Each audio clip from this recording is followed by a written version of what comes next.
Hello gorgeous peeps, this is Chris from TechSpert and I'm here with that fresh new Huawei Mate 20 Pro, just freshly launched, and I'm going to do a quick side-by-side comparison with last year's Mate 10 Pro to see how they compare in terms of specs, features, speed, all that kind of stuff. The Mate 10 Pro will be more affordable these days with the launch of the Mate 20 Pro, but the Mate 20 Pro does sport some very sexy new hardware and some impressive new software features too. Don't forget, for more on the Huawei Mate 20 Pro and all the latest and greatest tech, to hit that subscribe button and ding that notifications bell. Cheers! So first of all, as you can see, stick them side by side and there is a considerable difference. The Mate 20 Pro sports a 6.39-inch display compared with a 6-inch display here on the Mate 10 Pro. As you can see, the Mate 10 Pro is a much fatter smartphone though. It doesn't support the same stretched aspect ratio as the Mate 20 Pro, which gives them the new handset a more slender build. You also get slimmer bezels surrounding that display on the new Mate 20 Pro as well, especially above and below, because of course you do get a bit of screen notch action.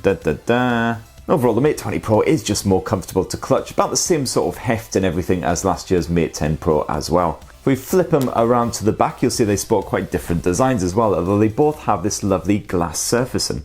We still like the look of the Mate 10 Pro with the nifty bit of banding up here at the top just to break up the sheen of the rest of the smartphone. Still looks very smart indeed. However, of course, the Mate 20 Pro is just a bit more up to date. Not everyone might like that rather bulky camera chassis up there, but it's certainly very distinctive. And like the P20 Pro before it, the Mate 20 Pro rocks this gorgeous twilight design as well. This is just one of the colour options, of course. We absolutely love the way the shade changes from the bottom up towards the top. As you can see, it's nice and dark down below, goes to a nice sort of purple hue up to this lovely bright blue finish. Because both of them do a reasonably good job of sort of preventing scuffs and all the rest of it as well. And the good news is they're both fully water resistant as well. There's IP67 dust and water resistance here on the older Mate 10 Pro, and it's IP68 here on the Mate 20 Pro. It's basically you can submerge it a little bit more for a little bit longer, but both will be absolutely fine if you rock them in the swimming pool, the shower, whatever you want to do. Neither phone has a 3.5mm headphone jack, but they do both use a bit of Type-C USB action down below for charging back up. And they also both rock a bit of IR blaster action up top. Now, one of the other major physical differences that you'll notice is the fact that the Huawei Mate 10 Pro rocks a fingerprint sensor here on the back. It's nice and comfortable and fast to react to your taps as well. Here on the Mate 20 Pro, it's actually been built into the display itself. As you can see, when the little fingerprint sensor icon pops up, all you need to do is just firmly tap your thumb against that, and as you can see, once again, you're straight into your desktops. Works an absolute charm. You also get full-on face recognition using the advanced 3D modeling selfie camera as well. So if you do a bit of raise to wake, for instance, it just automatically detects your face and you're straight into your desktops again without even having to use that fingerprint sensor. And that's an option you sadly do not get here on the Mate 10 Pro. That's flat display tech. As I mentioned before, the Mate 20 Pro does sport the bigger screen and also uses the stretched aspect ratio, which is now common in 2018. In the case of the Mate 10 Pro, it's a smaller 6-inch display, still pretty spacious to be fair. You don't have that bit of notch action, although if the notch offends you here on the Mate 20 Pro, you can just dive into the display settings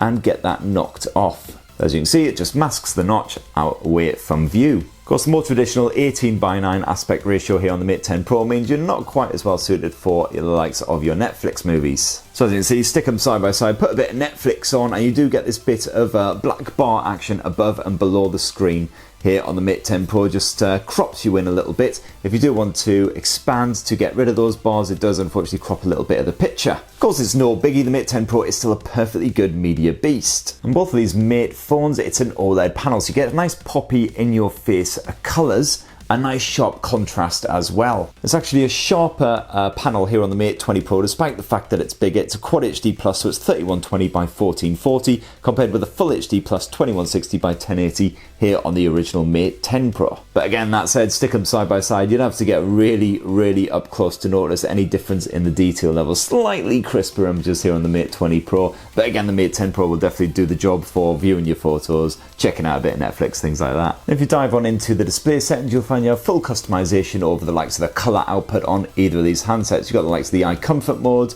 If you dive into this color section, you see you can play around with the color temperature, and you can also change it from vivid colors down to more natural hues as well if you prefer. Now, both of these handsets are rocking, of course, a bit of Android with Huawei's own Emotion UI, or EMUI as we like to call it, slathered on top. Because of the case of the Mate 20 Pro, it's rocking the latest version of Android Pie with EMUI 9 on top. Here on the Huawei Mate 10 Pro, we're still rocking Android version 8 Oreo with EMUI version 8 on top. Huawei has promised that the Mate 10 Pro will get an update to full Android Pie with a bit of EMUI 9 on top, however, so that's good news. Both phones offer a bit of one-handed help, which is good because they're both quite beastly. So Emotion UI, for instance, has the shrinking display or mini view or whatever it's called, which basically just allows you to, as you can see, shrink everything down towards the bottom of the screen, makes things much easier to handle. You can also tweak the navigation dock to add in this handy little icon here, which just pulls down the navigation bar. And thankfully in Emotion UI 9, Huawei has changed quite a lot of its apps as well. So for instance, a lot of the menus now appear here at the bottom of the screen instead of up at the top, which frankly was a bit of a pain. So now for instance in the gallery, you can quickly hop between your photos and your albums and everything, was you had to reach all the way up to the top here on Emotion UI 8. You got quite a lot of other bonus features in here as well, such as the likes of the digital balance and everything as well. I've gone through those in depth in my full Emotion UI 9 hands-on sort of features review, so go check that out for all the information you need. When it comes to the performance, the Huawei Mate 20 Pro is obviously the superior device here. There's a full year gap between the two, which is a long time in tech. So you got the new Kirin 980 chipset, a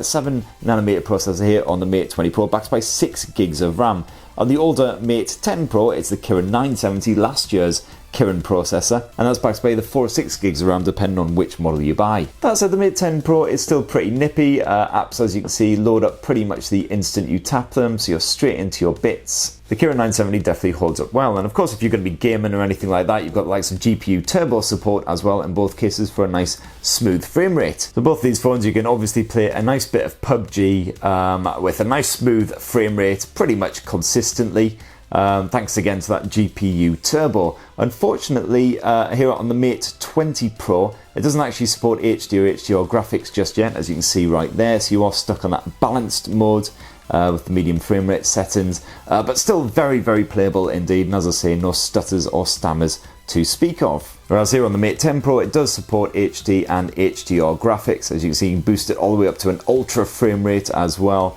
And it seems to enjoy life quite nicely at that sort of settings, as you can see there. Oh, good, I'm going to land in the middle of nowhere, perfect. So yeah, as you can see, even on that high setting, no problems whatsoever, nice and smooth. When it comes to the battery tech, there's a bit of a difference between the two as well. In terms of the actual battery size, not much of a difference. There's a 4200 mAh cell here on the Mate 20 Pro compared with the 4000 mAh here on the Mate 10 Pro. You'll easily get a solid day and a half to 2 days of life, depending on how hard you hammer them. However, while they both boast supercharge, the Mate 20 Pro is the superior with 40-watt charging, so you can get about 70% battery life within half an hour, pretty much a full charge within an hour. And you also get support for wireless charging here on the Mate 20 Pro as well, and you can even do wireless reverse charging, so you can charge up another phone using the Mate 20 Pro as long as it supports the Qi wireless charging standards, which is pretty nifty. It was a bit hit and miss when we first started testing it out, but touch wood, it seems absolutely fine now, so that's great. And as for the storage, you get a choice of 64 or 128 gigs of storage here on the Mate 10 Pro. This is the 128 gig model, and here on the Mate 20 Pro, it's 128 gigs as standard. Which brings us neatly onto the camera tech. And as you can see, though they're both sporting a Leica branded snapper, they are very different in terms of the hardware and also the software. So here on the Mate 10 Pro, you have a dual lens snapper. You've got a 20 megapixel monochrome f1.6 lens backed by a 12 megapixel color f1.6 lens. They work together in order to just get a nice crisp shot and also for your portrait mode action as well. Just gives you a nice blurred background while keeping your subject nice and crisp. On the Mate 20 Pro, it's actually a tri-lens setup.